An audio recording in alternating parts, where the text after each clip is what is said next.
Okay, everybody, let's get started. Welcome to our afternoon on day 2 for artificial intelligence. Today what we're going to do is we are going to begin the afternoon by talking about the role of trade secret protection for AI-related data, technology, and innovation.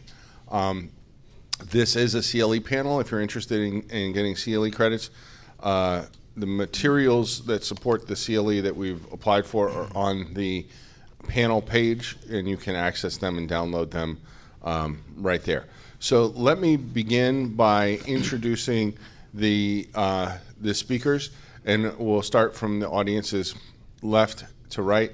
We have Eric Wybust, and Eric is a member of Epstein, Becker, and Green, and he represents companies of all sizes and in various industries. And his focus is on working with companies such as pharmaceutical, biotech, medical device, and technology companies. And he has written along with one of the other panelists, the main article that will make up your CLE materials. And we will talk more about that as we go through. Thanks for being here, Eric. Thanks, Gene. Next to Eric is Jim Pooley, and Jim is an IP litigator and trade secret expert, and he is also an author. He's literally written the book, and he's written it several times, and he has the latest edition has just been published. Jim is also a former deputy director of the World Intellectual Property Organization, and he's been a good friend for a long time, and I'm glad to have you here, Jim. Thank you so much for being here. Thank you, Gene. And last but certainly not least is Dean Pelletier, and he, with Eric, co-authored that trade secret article. And Dean is the founder of Pelletier Law, and it's an intellectual property law firm in Chicago. Prior to that, he was managing director at an intellectual capital merchant bank and board member at another IP law firm in Chicago. So, gentlemen, we have an hour to talk about trade secrets, which I don't think you guys are going to have any problem doing. There's so much to discuss here, but let's begin with a basic question, as we have throughout the event, is where do you want to start? What do you want people to have in mind as we dive into the topic? Eric, let's start with you. Sure. So I don't need to explain to anybody in here how new and exciting AI is and how many opportunities for innovation it offers, many of which we have not even begun to imagine yet. But at the end of the day, all AI is information. You've got the information in, the inputs, you've got the AI itself or the algorithms, and you've got the outputs. And any information of any kind can be a trade secret, so long as you satisfy the elements of either the Defend Trade Secrets Act or the Uniform Trade Secrets Act or New York common law. Meaning you have to be able to establish an independent economic value from not being generally known or readily ascertainable, and that you're taking reasonable measures to protect that information. So whether it's the inputs, the algorithm itself, or the outputs, if you're treating it as a trade secret and protecting it as such, it can have trade secret protections. And unlike other types of IP protection, it doesn't need to be created by a human. In fact, the DTSA says it could be an entity or a person that's a trade secret owner. And it doesn't have to be unique either. More than one person could have the same trade secret if they came to it independently, and you don't have any sort of monopoly power over it like you might with another type of IP. So this is all to say that the existing framework for trade secret law is already well established and well suited for AI, both to protect the inputs, the AI itself, and the outputs. And what Dean and I talked about in the article, which we published, I think it was almost 2 years ago now, Dean, that's in your packet, is that you're often in this space going to need to take a multifaceted approach to protecting that information because of this concept of readily ascertainable, meaning if it can be reverse engineered or it can be found by proper means, then it can't be a trade secret. So if somebody knows the inputs and the algorithm, they could reverse engineer potentially the output. So you need to protect more than just the output if the output is your ultimate product or innovation. But again, there's certainly ways of doing that we'll talk about. We'll talk about more complex issues, in particular these two guys who are much smarter than I am. But I did just want to bring it back down to basics to say that trade secret law is already out there, and again, AI is exciting, but it's really just information. Great, thanks a lot, Eric. Jim, your initial thoughts. Yeah, to Eric's point, I mean, we've had this kind of technology in general for a long time when it comes to data manipulation and big data analytics, for example, where it was pretty well settled that you can have trade secret rights in a data collection by itself. You can certainly have trade secret protection in the patterns that you find there, the analytics that you pull out of it. One of the interesting things about generative AI is that in the trade secret space, we don't have any of these authoring issues that you have on patents or copyright, because trade secret rights are not exclusive, and it's all about discovery.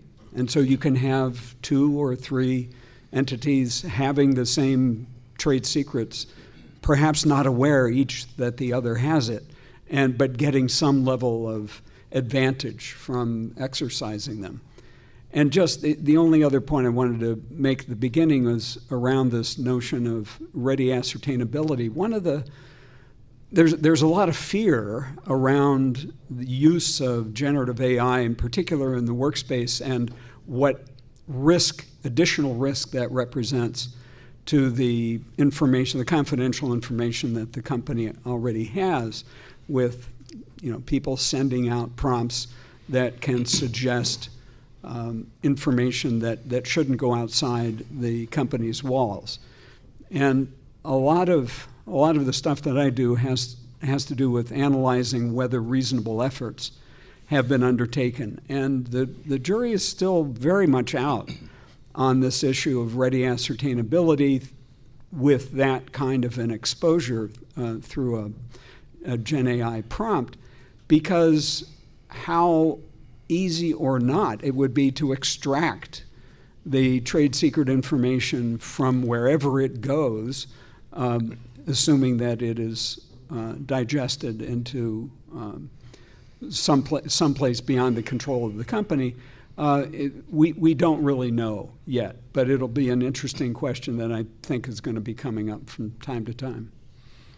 Great, thanks, Jim. And Dean, your preliminary thoughts before we dive in. I'm going to build off the first 2 gentlemen with respect to ready or readily ascertainable or ready ascertainability, not to be confused with readily available. Okay, it's just a concept. Could you do this? And that's measured typically by the time, money, and effort that it would take to develop an asset. So when you walk into court or you're doing due diligence, to be a trade secret, it's information that is not readily ascertainable. So you're always tasked with that fun challenge of proving a negative. So what I see happening down the road is AI and its massive efficiencies and computational power being a tool for certain defendants to utilize to develop a trade secret or that information such that that information is more easily developed. In other words, it didn't take a lot of time, money, and effort. So that affects or could affect trade secret status. The other area that I think AI could have an impact is, again, from the defendant's side. If you're in court and you are up against a potential injunction or up against a potential damages verdict, you will be in a position, I believe, based on current AI, as well as we get into more advanced versions of AI that are well-trained or better trained, you're going to be able to condense 2 time periods that are basically the same: the independent development period and the head start period. What those 2 time periods are, and we can talk about them a little further as we get into this, are basically, 1, the independent development period is the time of any injunction, and 2, the head start period, or the unfair competitive advantage period, is the period during which damages are measured in a trade secret case.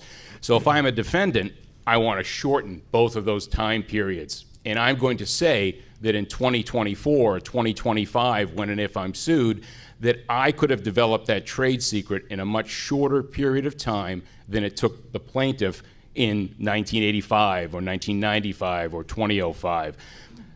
So there are solutions to that, maybe, and I hope we'll get into them. I have a couple of thoughts on ways we can approach that, and I look forward to doing so.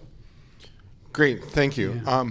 So let me I know you guys all know each other. You're one of the first panels where I managed to get everybody that knew each other, which I think is going to be fun because it seems like you guys have a really good rapport. So let me ask each of you if you want to comment on something somebody else has said already. Jim, do you want to? Yeah. I'd like to comment on what Dean just said. I mean, I think the idea of using AI as a way to demonstrate what could have happened is a brilliant idea, and yet I'm skeptical about it. Why? Because you have to be able to show that this is what you could have done to arrive at the same trade secret. And typically these days, the kinds of secrets that we're seeing litigated are not a simple formula, a process that might be relatively easy to replicate. They're extremely complicated software products or algorithms or processes that have many, many dimensions. And I don't know, my brief experience so far with ChatGPT indicates that it can provide sometimes useful directions in where to go and perhaps some inspiration, but actually using it to get to something that replicates what the trade secret is I think, a little bit beyond it right now, certainly. Yeah. Eric, any thoughts? Sure. So the three of us are actually also in the Sedona Conference Trade Secret Working Group. Jim started it, and so I was on the drafting team for the monetary remedies paper. And so Dean's point about Head Start damages really struck a chord with me, because that's an area we spent a lot of time analyzing in the paper that we put out, and talking about as a drafting team was calculating these Head Start damages. And historically, of course, you'd look at what it took the plaintiff, the trade secret owner, how long it took them to generate the product or to get to market or whatever the case may be. But if you're able to shorten that, and of course we've been able to potentially do that through technology as technology has advanced throughout the years, but especially with AI, and if you can show that to a court, it's a really interesting way of looking at an issue from a totally different angle than I'd previously looked at it. And, And Dean, go ahead. yes, thanks, Gene. And to building off Jim's point, I agree, to take a large language model that is a foundational model is probably not going to be the path to developing to duplicating the trade secret. But for more advanced or models that build on that model and are more focused and have robust or solid inputs or data, which could come from leakage, to Jim's point. It could be unauthorized sharing of that information. It could have been unlawfully obtained in some other way, shape, or form, in which case you're now in the misappropriation arena, potentially. But starting from the famous quote from the Federal Circuit that only God creates from nothing, somebody started a research project with something. And we've talked a lot about the black box syndrome here and trying to figure out where these data sets came from, what they actually contain. Fascinating questions. So I agree with Jim that the foundational models are probably not going to be the trade secret killer, but as AI becomes more nuanced and focused, gets better data, it's something to at least think about. And I think that's the great thing about everything we've heard the last day and a half, and I'm sure we'll continue to hear, is there's a lot that we know based on other areas of law and how they've developed, but there are still some blank whiteboards or green field or green spaces or green fields here to go through when it comes to AI. Yeah, I agree with that. We also have to think about what happens in the courtroom when you try to prove that, yes, he may think he has a trade secret, but I could have done that. And yes, I misappropriated it, but he wasn't damaged so much because I could have done that. You get the same reaction frequently from jurors as you get with, hindsight obviousness in patent cases. Once you've been exposed to it, it's very, very hard to construct the hypothetical building and de-risked sort of R&D effort that would have taken place if you hadn't done the misappropriation. So you got to get yourself through that problem too with the trier of fact. And what is the hindsight issue here? I mean, because there is a hindsight issue that generally comes up when you're talking about trade secrets, right? Is that the same issue that arises in the patent context when we talk about obviousness, or is it a similar, different? How would you describe it? I think it's analogous. I mean, I've used it, and I think all of us probably have in the past. But again, it comes up only in trade secrets only when you've been found to have misappropriated, and you're arguing about what the results should be and what the damages are to the plaintiff. And one possible, or you're arguing about how long an injunction should last. And what you have to do then is create this hypothetical, what would have happened if instead of having stolen the information, I tried to develop it honestly by doing real independent development. And the point I was just making before is that whoever, whether it's a judge or jury that's looking at this, they're going to look at that process skeptically in the same way that I think, at least in my experience, jurors look at hindsight in 103 in patent cases. Mm-hmm. So, Eric, do you agree? I mean, it seems like Jim and Dean are not diametrically opposed, but they're kind of putting on two different sides here. Where do you fall on this spectrum with respect to the hindsight argument, how easy it is going to be, or how more difficult it's going to be? Or, I mean, I suppose everybody's going to try and make it, right? I'll always choose Jim over Dean when I'm dealing with these issues. So, no, but I agree with Jim's analysis. I think there is certainly an analogy to be made there to the patent law. And I'm not a patent lawyer, so I'm going largely on what he says, but I'd go with Jim on that.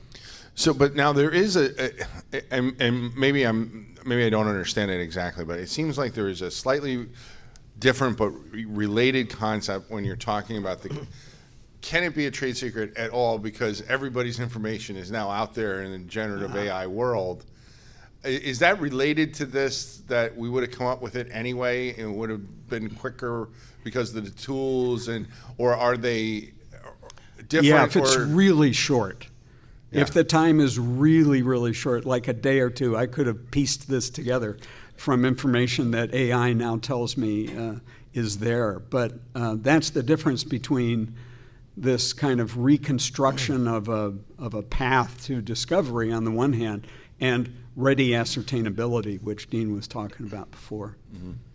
All right. And I don't know if this is where you're going with that, Gene, but there's the idea of combination trade secrets too, where you mentioned that all the information is out there. You can have different pieces of information that are each individually not trade secrets, but when put together, the ultimate product is a trade secret, and it should be protected as such in order to get the legal protections. So just putting more information in the world doesn't necessarily take away trade secret protections. Okay, I'm going to need some explanation for that, because I thought, and I thought that once it was out there in the world, it was not a trade secret anymore. But unless it's a collection. Yeah, like think of a recipe, like sugar, flour, those are known. Once you put them together, if you keep it a secret, and it can't be reverse engineered. Think of a patent claim with 100 limitations, which you'd never want to get unless you were desperate to just get the patent issued. And so each of the elements in and of them, each individual element is publicly available, but that unique combination.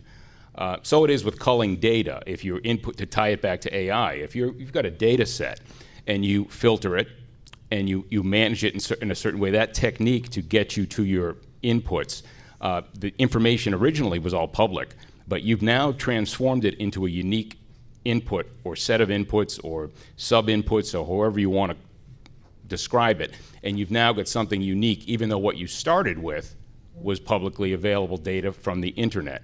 So this does go back really to Jim's point about information management, and are there key components, let's say, of information that are out there where someone smart, well-versed, not only in AI, but let's say in manufacturing or product development, is able to glean certain specifications or obtain certain information, perhaps legitimately so, and that's what we're really getting at, because it has to be readily ascertainable by proper means, so that if somebody came into the information, even by mistake, you could still be liable for trade secret misappropriation.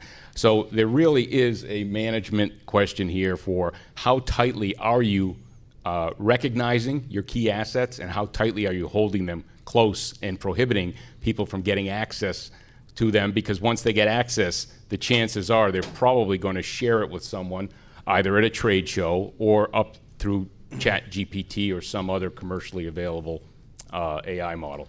Okay, I need to explore this a little bit more because I thought I knew. Combination secrets? Is that Well, okay, so, and I realize this is an AI conference, but let's try and pick something like everybody can get, like the recipe type thing, right? Let's say that Domino sugar was, you discovered the key ingredient mixed with gold medal flour, you know, and those two things together, it was not, one of them was okay, another one was okay, but when you mix those two brand name items together, it was like, wow, this is the best cookie I've ever had, okay?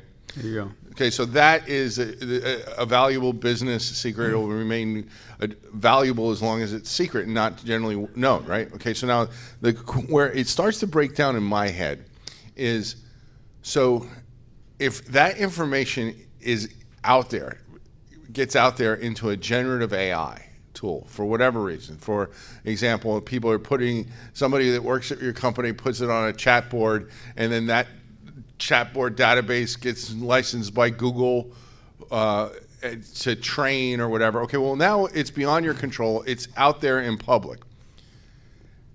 Do trade secret laws currently have an answer to this, or is this going to be something we're going to have to deal with next? At what point in time does it no longer exist as a trade secret? Because it's not.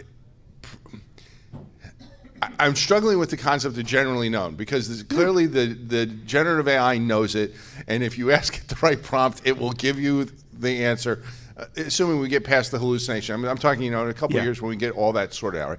It will give you the answer, right? So now it's not generally known. It's giving it, but where in that matrix does it go from still being a trade secret because nobody has asked the generative AI the right question yet, to now all of a sudden somebody asked it and now it's not protected as a trade secret anymore because it's not, now it is generally known. Well, I mean, it's a good example that you just gave of how something does become generally known, because it's easy to go out there and ask the question and get the answer. Now, most combination secrets are not just the combination of two simple things like the flour and sugar, but yes, I mean, we've been dealing with that since the internet, because there will be people who post information in some obscure corner of the internet, and it gets taken down quickly. And courts have said, okay, you still have a trade secret. On the other hand, if it's been visited a number of times and you've basically lost control, then it's gone, and you can't claim that information as a secret anymore. Take the classic trade secret, the Coca-Cola recipe. The AI probably knows all the different things that go into it. They don't know what amounts, how it was put in, all that stuff. But it's how much cocaine? Right, exactly. Right. Jim, get your head out of there. But it's got all of that information. It could potentially put it together if it did it a billion times maybe. But that doesn't mean that the trade secret protections are lost for Coca-Cola. Now, what you said is if somebody puts it on a chat board and then it gets picked up by... don't go past that. Okay, what I like to try and do is figure out what do we know for sure, and where does it break down that we're going to have questions. With Coca-Cola, with the formula for Coca-Cola, if that happened, the real secret is being able to demonstrate that is indeed the formula. Right. And just because you've got all these people out there hypothesizing about what it might be, In fact, They do. That's what they do. The biggest secret might be that they're not using the formula at all. Right. And this is just a myth that they're passing on to the public. Assuming it even exists at all. Yeah, well, I think it exists. I mean, they've well, got we enough. don't- Or there's enough- it existed at one point. We don't know. Right. Yeah, could be a conspiracy theory. Brand, So okay, brand. but I mean, this is useful example, right? I mean, there was years Yeah. ago, and I'm sure you remember, Jim. Remember when Coca-Cola bought all the futures for the cocoa product from the island of Madagascar, and people were wondering, maybe that's the secret ingredient. But Coca-Cola will do that just to get people talking and just as a head fake, and so you never really That's know right. for sure. But so there has to be a certain appreciation, right? Yeah, and it has to have value. Okay, and in this sense, I mean, it's a weird way of looking at the formula, and I would tell my students, that it's not necessarily the best example of a trade secret because we know they're not using the original recipe anyway, and the real value for the company comes from the mythology of the formula. Right. And so that's where the rubber meets the road. So there are other examples. I mean, Google's search algorithm is probably a better example of something that has independent value. Mm-hmm. So before we go down that path, I still want to kick this can around a little bit more because because I think it'll get to a conversation about what should you be telling your people not to do and what should you make sure that they're not doing, et cetera, et cetera, et cetera. Because if this, then that problem arises, right? So clearly, if you have a trade secret and your people go out in the floor of the trade show and start screaming it with a megaphone, no more trade secret for you, right? Okay, but what we're talking about here is that people are releasing it, maybe not generally, not easily accessible. easily, but it's easy. Well, I'm not even sure that that's true, but what it is it's hidden in the mind of the Star Trek computer. It's there. It's because it's all been swept up, right? And it's all been collected. But what I'm hearing all of you, I think you all agree, is that in and of itself is not enough under current law to have lost the trade secret. Would you all agree with that? I think that's fair. Okay. Generally, yes, because the other shoe to drop is not being generally known to others who can obtain economic value from its disclosure or use. So to some extent, there's a caveat in there. In other words, who's got access?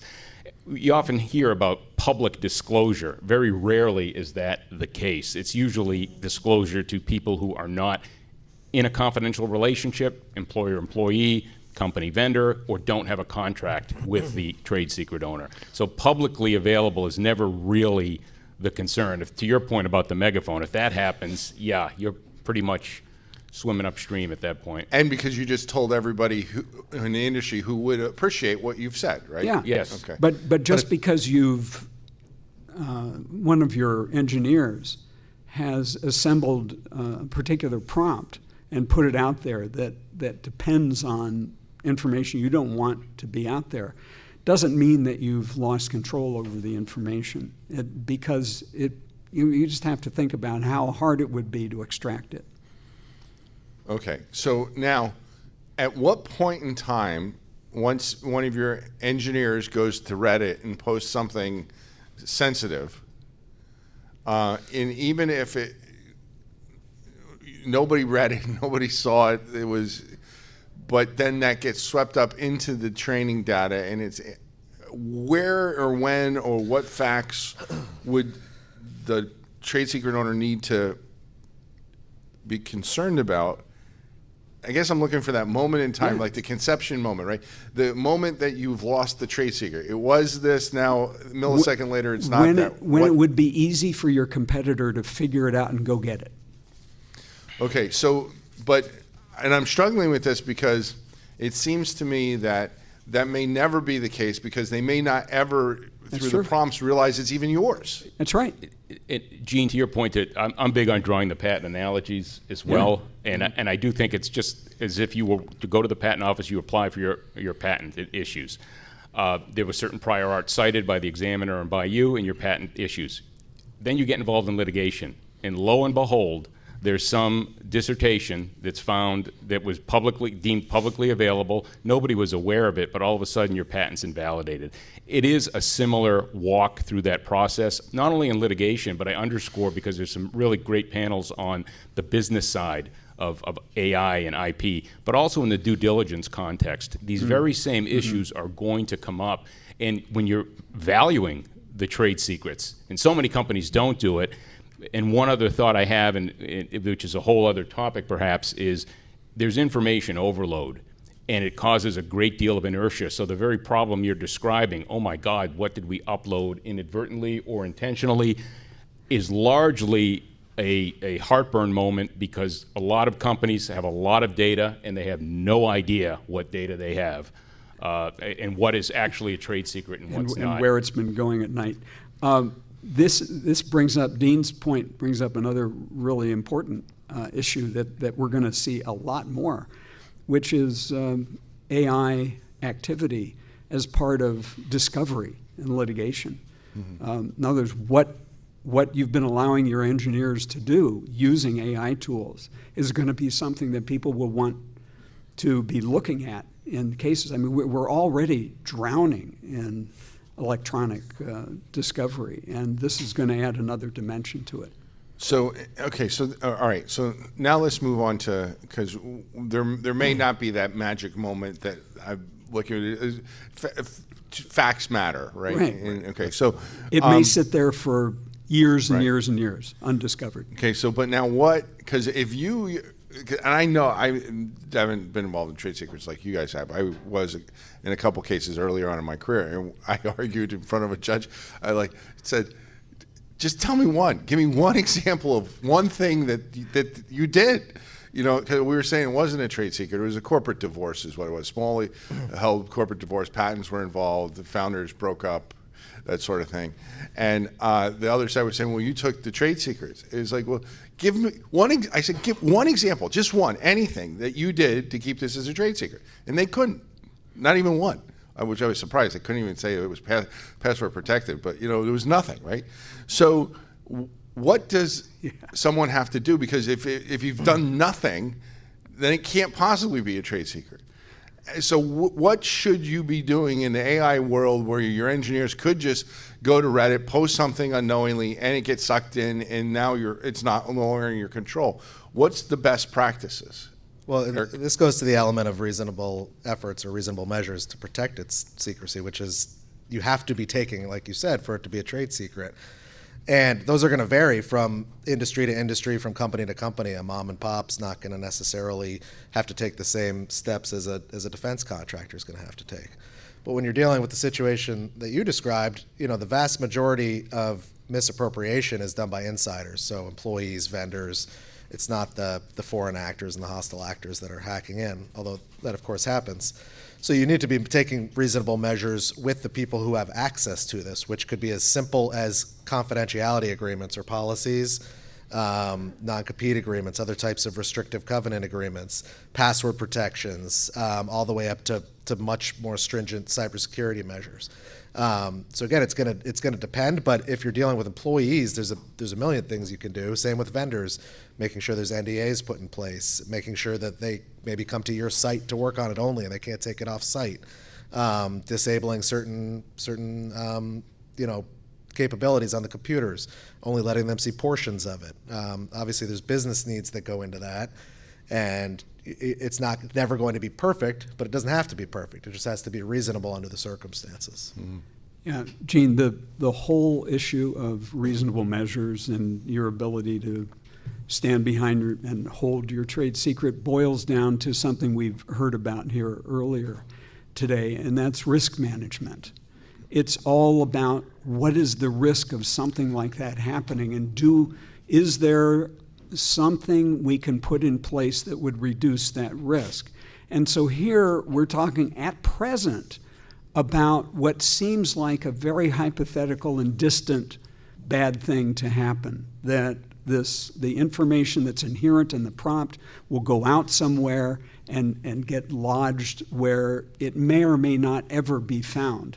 And what is it that we need to do in order to make that not happen? We tell everybody you can't use Gen AI. Well, that's going to be a very costly measure because of the pushback and so forth. So, but as time goes on and we learn more about what are the consequences of use of this sort of thing, then we get a clearer idea of what the risk is, and then we can probably assemble some more methods or steps to reduce those risks. But we don't know right now. I think That's disheartening, but I understand. Well, you've been scared. You may as well Right. be discouraged. Right. So Dean, go ahead. there are two things to build on, I think. One is there's reasonable measures, the legal standard. That doesn't mean perfect, but there's measures that you want to have if you're going to try to do a deal or go into court. And then there's measures that really need to be effective if you really care about your asset. Those are two different things. Building on Judge Michel's point yesterday to some extent, where he talks about judges being generalists. Judges truly understand, in my opinion, three key points when it comes to trade secret protection. Do you have a written agreement in place? Has it been marked as confidential? And do you have a limited set of people who had access to it? You can drill down further into encryption and password protection and everything else.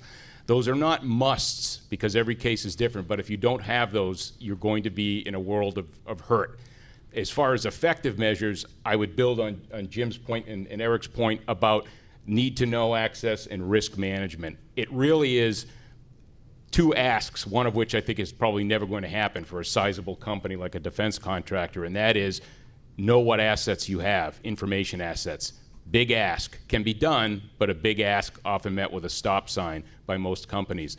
The other point, though, is who's getting access? Who has access to this data? That's a much more finite amount of information and one that can be very well controlled. You're still going to have to silo that information, but it's done from project to project, et cetera, within companies on a routine basis. So I want to talk about that, go back to, because I know I don't understand it, but I know that what you said is true, that companies push back when you ask them to essentially catalog, or do you have a catalog? Oh, yeah.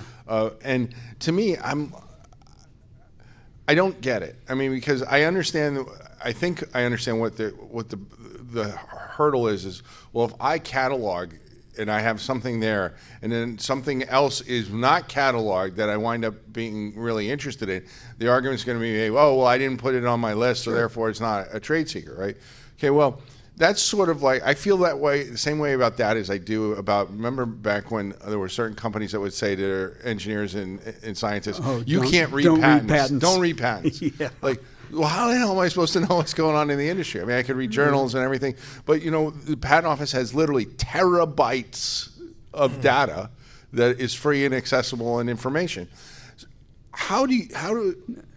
Is it just that simple that they don't want to lose the argument that something that wasn't cataloged is valuable?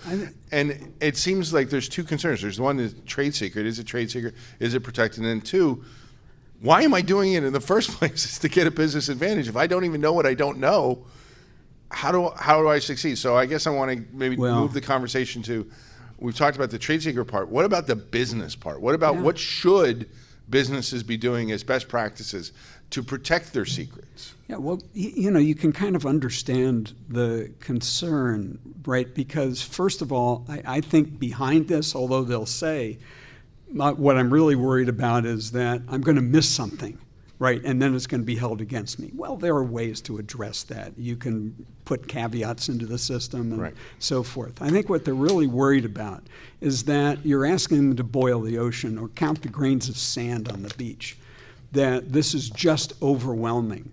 And so it's for us, if what we want our clients to do is approach this thing sensibly, to make sure that they understand that they will advance their position enormously if they just focus on the crown jewels. If they just spend a little bit of time trying to figure out what are the most important things, and then focus on those, institute some procedures to help manage the control over those assets, and then move on from there. But I think the problem that we have is this is the one kind of IP that isn't defined by a government document. It doesn't come with sort of bright edges and sharp corners. And so it's up to the business. It really is up to the business to understand what you've got. And that notion can just be overwhelming if you tell them it's any information that gives you any sort of competitive advantage. So we have to be better at our messaging. Okay. And I would just add one thing, which is that it's only been the last few, I don't know about you guys, the last few years that I've seen folks with the title of trade secret counsel for in-house or something of that nature, trade secret director. And it's really been an area that hasn't been, on a practical level, focused on nearly as much as, say, you got maybe 100 patent lawyers, and now you may have one trade secret lawyer. And as Jim said, if you're trying to find every piece of sand on the beach, you're rather than just focusing on the crown jewels, it's going to take up all of your time, and you're going to have to spend all those resources doing it. Now, that's not to say that that's not a best practice if you can get there, or if there are, a lot of these companies are having innovations every day, and especially with AI, you're going to have more and more and more, and trying to keep up with that. It doesn't mean you can't protect it if somebody misappropriates it. You can't go and go into court and enforce it. Doesn't mean you shouldn't be protecting the key stuff. But just from a practicality standpoint, you'd need to majorly overhaul internal procedures, policies, roles, et cetera. Okay. Go ahead, Dean. Gene, what I do with startups or small companies is I'll ask them at the initial meeting, once you're engaged, what are the 2 or 3 or 4 things you have that you couldn't do without? If your competitor got a hold of those tomorrow, where would you be? What do you really hold nearly and dearly to your company's success? Sometimes it's a person. Well, what's in that person's head? And then, so building on Eric's point about trade secret counsel, it is important to have subject matter experts. Probably some of the best feedback I've ever gotten from clients is they expect you to be subject matter experts in their area as well, because that's where you really provide the sharpest legal advice. That's tough to do, but in-house counsel has an opportunity to go around to each department and say, what are those 2 or 3 or 4 things you're working on or that you currently have that are incredibly important? Now, that doesn't take care of all that came before, but it's a starting point, and the million-mile journey starts with a single step. And picking up on some other points from earlier today, because I think lessons can be learned from other areas of law, privacy law has companies compliant to a large degree. And a lot of that, from what I hear, is because of the penalties if you're not, and the embarrassment to your brand. And so there's value, or the business case has been made. We can't afford to have a data breach where we give up protected health information, personally identifiable information, et cetera. That business case has to be made in the trade secret or IP arena as well. And I think it's a fascinating question. I think it's a get in knee deep and let's go type question. But a lot of companies aren't at that point just yet to appreciate the consequences if you lose that asset. And Gene, here's a resource. Everybody here in this room can go take a look at the Sedona Conference commentary on trade secret management. Discusses all of these kinds of issues and gives a lot of practical advice on how to initiate and implement systems. Okay, so now, Jim, I know you've done a lot of writing for us, and a lot of your articles have talked about how with trade secrets you have a people problem. I mean, that's where your threat comes from, right? And you just said that yourself, Eric. Now, in the AI world, Eric, I think when we were talking, you're like, you said something to the effect that the threat matrix is changing, right? People are not walking around or walking out with thumb drives anymore. In the AI world, it's different, and it's more sophisticated misappropriation. And can you elaborate on that a little bit? Sure. So back in the day, if you were going to steal trade secrets, you'd walk out with a box of stuff, right? And if you had cameras set up, if you were that technologically advanced, you could catch somebody doing that. Then, of course, the internet came and thumb drives came, and that's how people were stealing stuff, plugging in a thumb drive. So what do? You make it so you can't plug in thumb drives. You get better security measures around people emailing stuff to their personal accounts. So the next big threat that I think a lot of us saw was people actually using their phones to take pictures of screens or take pictures of warehouses, because you can't, forensic, analysis is going to show you that somebody did that if you don't know to get their phone. And now I think we're coming into a world where there's going to be even more opportunities. I've only seen one case so far, not necessarily the only one out there, but this one I've seen is filed last month in the District of Connecticut. It's West Technology Group versus Sunstrom. And in that case, an employee, again, these typically trade secrets are misappropriated by employees or insiders, was using what they called a AI utility bot. It was called Otter, not one that I'd heard of, but it's publicly available one that transcribes meetings or calls. And he had used it to log into Zoom and was recording all sorts of calls about secret things. And they caught him with that and with taking all sorts of documents. Now, that's a pretty rudimentary way of using AI to steal trade secrets, but it's an example of an easy way to do it right now. And as AI becomes more sophisticated, there's certainly going to be more opportunities for that. This goes to what Jim and you were talking about earlier, which is telling people they can't use AI or generative AI is not necessarily the solution, because there's all sorts of benefits to it. For instance, in this transcribing one, there may be benefits to somebody who is disabled or something. I don't know, all sorts of benefits to it. But just like the thumb drive, there was obviously benefits to the thumb drive, but the when and where and how you can use it should be addressed through policies, through agreements, through capabilities. Maybe you can't download certain things. Maybe you can only use them on certain computers. Maybe only certain people can have access to them. Maybe you have ways of monitoring when people are using them. And as the AI advances, so too are the technology to monitor the use of the AI.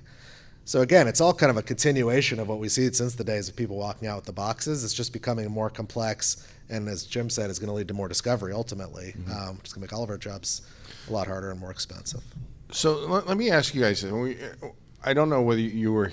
I know Jim, you were here. I don't know, Dean. I think you might have been. Maybe you were all here when we were talking about the copyright stuff, and I asked about. Fair use used to be an equitable defense, and now it's a statutory defense. It seems to me that if it's called fair, then and you're doing something that really is not fair, then you should have problems, right? But in the trade secret area, that is true, right? I mean, if you have somebody come in and they're really nefarious, parasitic, whatever you want to call it, and they're targeted you, that's not going to go well for them, right? It shouldn't, but I know it shouldn't, but will it? But we have a bit of the same circumstance in trade secrets, because it used to be common law. Mm-hmm. It was just a body of law that was developed from the courts, intervening in cases to enforce a trust between people who had shared information, and they wanted to impose some sense of ethics on the marketplace. And that's where it all came from. And now we've implemented it in statutes, but the same principles really remain in a number of places. One of them is the notion that misappropriation can come from acquiring information through improper means. And that's a very broad concept, like the CompuLife, the recent CompuLife case from a couple of years ago, told us. Scraping, when you know that you're not supposed to be doing this, can result in legal liability under the trade secret laws. Do you all agree, or anything to add, Dean?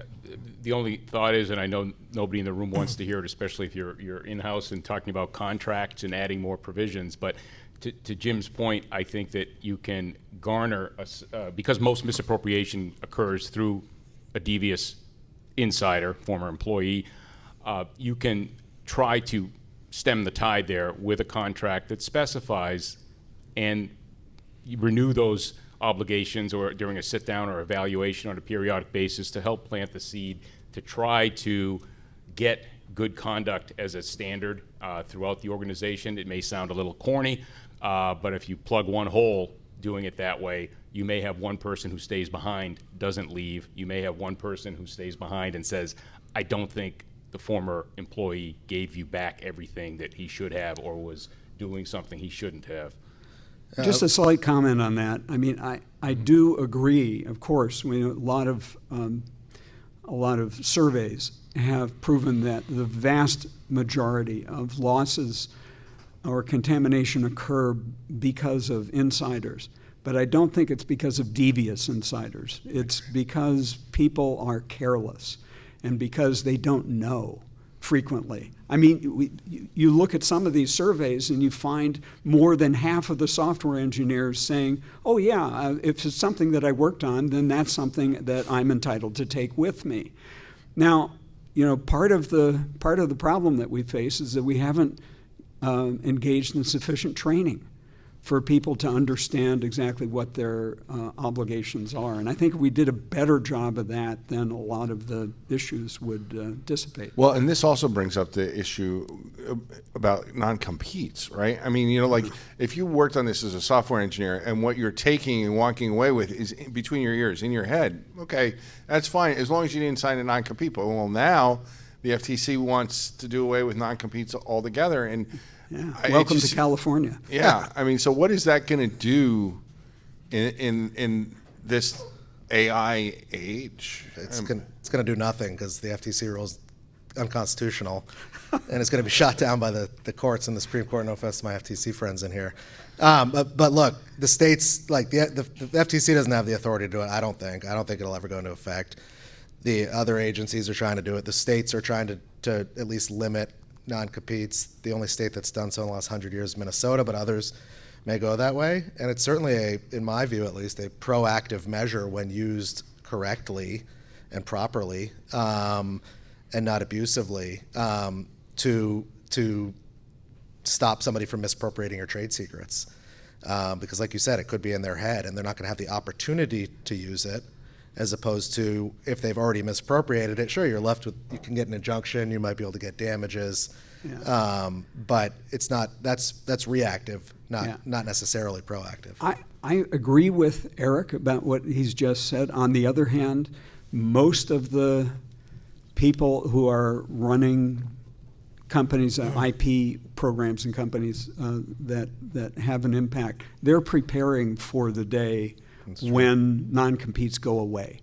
If you look at the handwriting on the wall, it's not going to happen. I agree that it's probably not going to happen through the FTC, but there's going to be a point when enough of the states have constricted the right to deploy non-compete agreements enough that it becomes just blue skying the issue across all the states that your company operates in is by itself such a burden that people will have to start thinking about, no, we're going to have to give that part up and focus on the trade secret part, which is sort of a return to the original approach.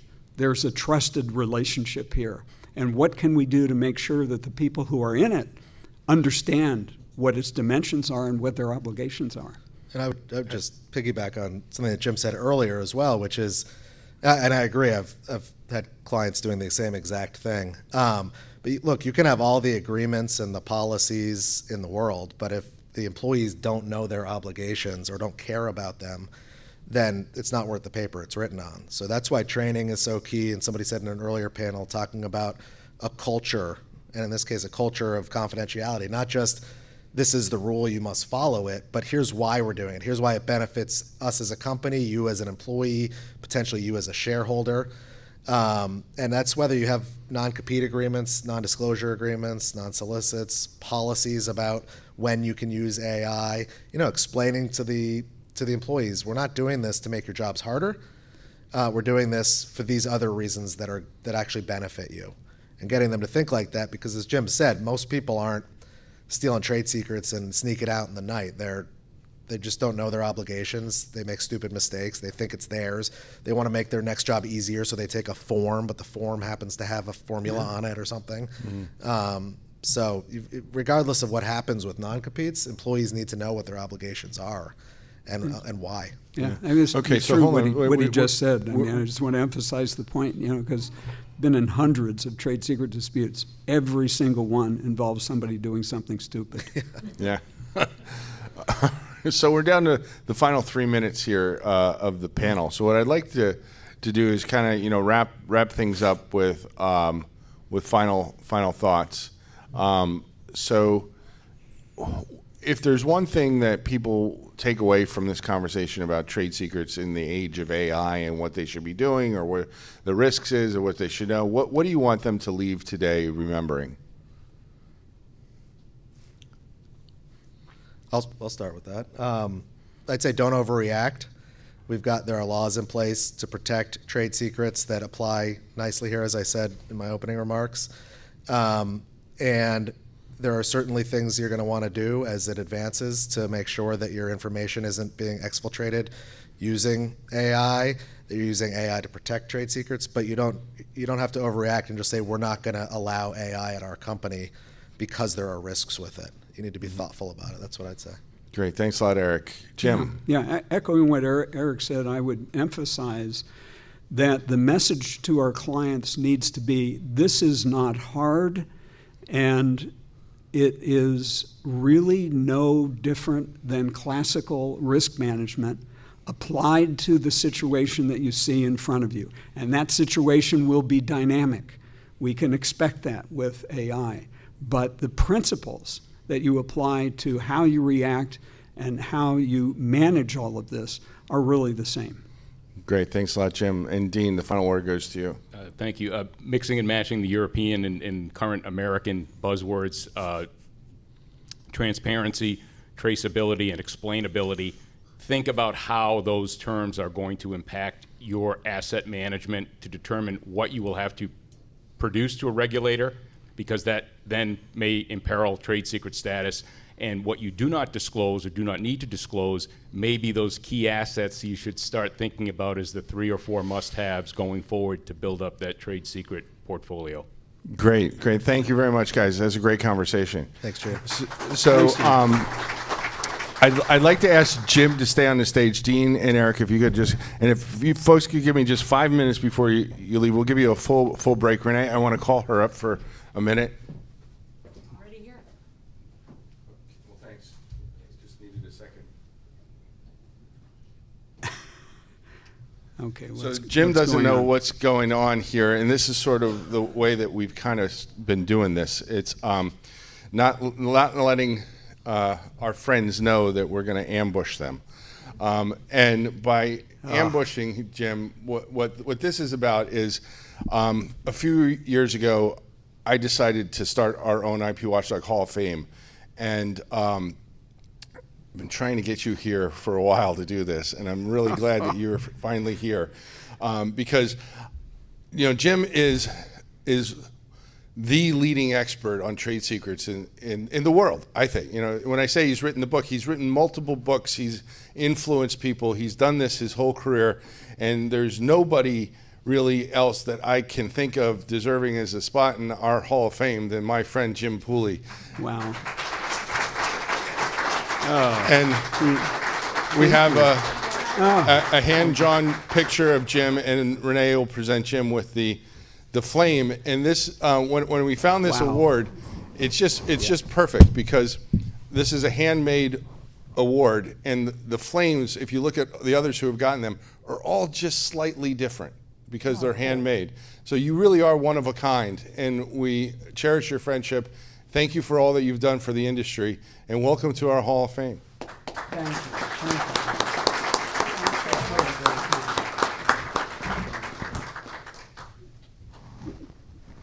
You're welcome. Okay, and yeah, I'll go up and get some pictures, but now we are on break. We will start up again in 20 minutes. I wondered why you were